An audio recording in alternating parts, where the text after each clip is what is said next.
Have you ever wondered why some colleges are more than just buildings and classrooms? Behind every old brick lies a story of struggle, vision and hope. Today we're taking you back almost 8 decades to uncover the origins of one of India's most influential engineering colleges, a place that was born not just to educate, but to build a nation. This is not just the story of education. This is the story of famine, factories, and a fight for survival. Let's travel back to 1940 India, to where this incredible, the 1940s were some of the darkest years in India's history.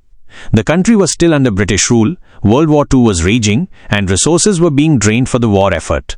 Then came 1943, the Bengal famine. Crops failed, food disappeared, and in Bengal alone, over 3 million people died of hunger. Imagine walking through villages where children cried for rice and mothers watched helplessly. It wasn't just a famine, it was a warning, a brutal reminder that a nation without self-reliance is a nation condemned to death. The British government, under pressure, realized that India needed food security. The solution? Fertilizers. If India could produce its own fertilizers, it could increase crop yield and prevent such famines in the future. And so the decision was made to build the largest fertilizer plant in Asia, a factory that would turn barren lands into green fields. Its location?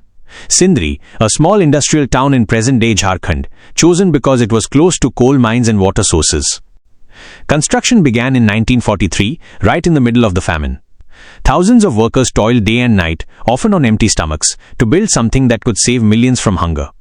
And in 1951, Fertilizer Corporation of India, FCI, Sindri was born, a symbol of hope rising from the ashes of famine. But as FCI Sindri rose, another problem emerged. Who would run this massive factory? Who would maintain the machines, manage the chemical processes, and ensure continuous production? India had just gained independence in 1947. The country was free, but it was also broken. Partition had left millions homeless, industries were few, and technical manpower was almost non-existent. If India wanted to survive, not just politically but economically, it needed engineers, and lots of them. The government realized something critical. Building factories wasn't enough. We needed brains behind the machines.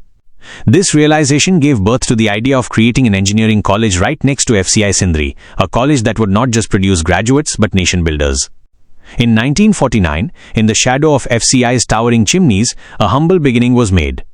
The college started in temporary sheds, with just a few classrooms, a handful of teachers, and a small group of determined students. The first lecture halls were nothing more than old storerooms. The blackboards were cracked. The benches were rough.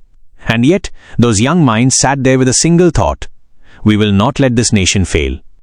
They weren't just studying engineering, they were preparing to rebuild a country. Every formula they learned was a tool to fight poverty. Every machine they studied was a weapon against hunger. Life in those early days was brutal.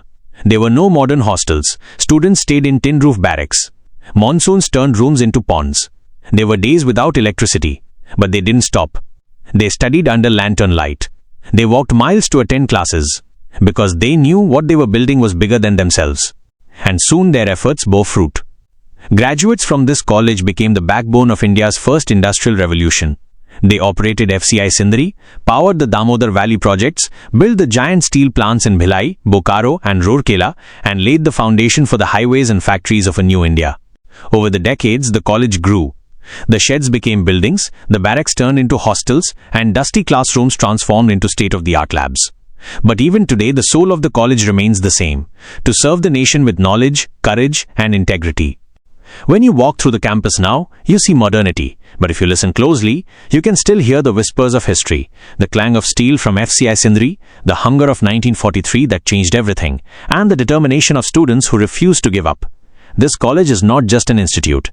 It is a monument built on sacrifice, hunger, and hope.